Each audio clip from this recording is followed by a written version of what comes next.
আজকের কি তুলছি সেটাই দেখাচ্ছি। এটা হচ্ছে আলু।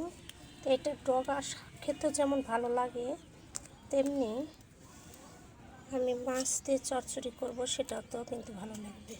এত স্বাস্থ্যবান এটা, আমরা বলি কালো কেশা, আপনারা কি বলেন জানি না। এত দ্রুত বাড়ছে। আর এটা হচ্ছে বৌতা শাক, যেটাকে সবাই কিনে খায় বা গম ধানের ইয়েতে পাওয়া যায়। বিশেষ করে গমের ইয়াতে বেশি ভালো হয় এই শাকটা, বৌতা শাক। আজকে এগুলোই তুলছি, যেহেতু ছুটি বাসায় আছি। এই টাটকা শাকগুলো ভাজি করবো। পাশে আছে পালং, পালংগুলোও আজকে অনেকগুলাই উঠাবো, কারণ বড় হয়ে যাচ্ছে। বেশি বড় হয়ে গেলে খেতে কিন্তু মজা লাগে না, এই জন্য আজকে এইভাবে উঠে নিচ্ছি।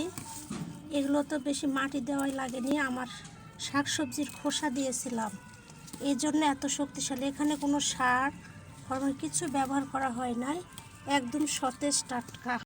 এই যে কতগুলো উঠালাম, এভাবে আজকে সবগুলাই উঠাবো। এখানে ধনিয়া পাতা, একটা ধনিয়া পাতাও নিব।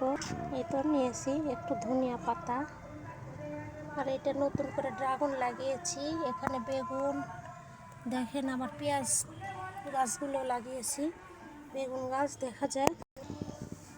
এই তো এত শক্তি পাইছি। পাশে আছে কলমি শাক, কলমি শাকও যেগুলো হয়েছে নিব।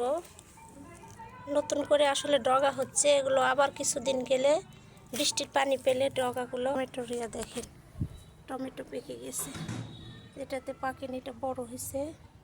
এই যে বেগুনও আসছে।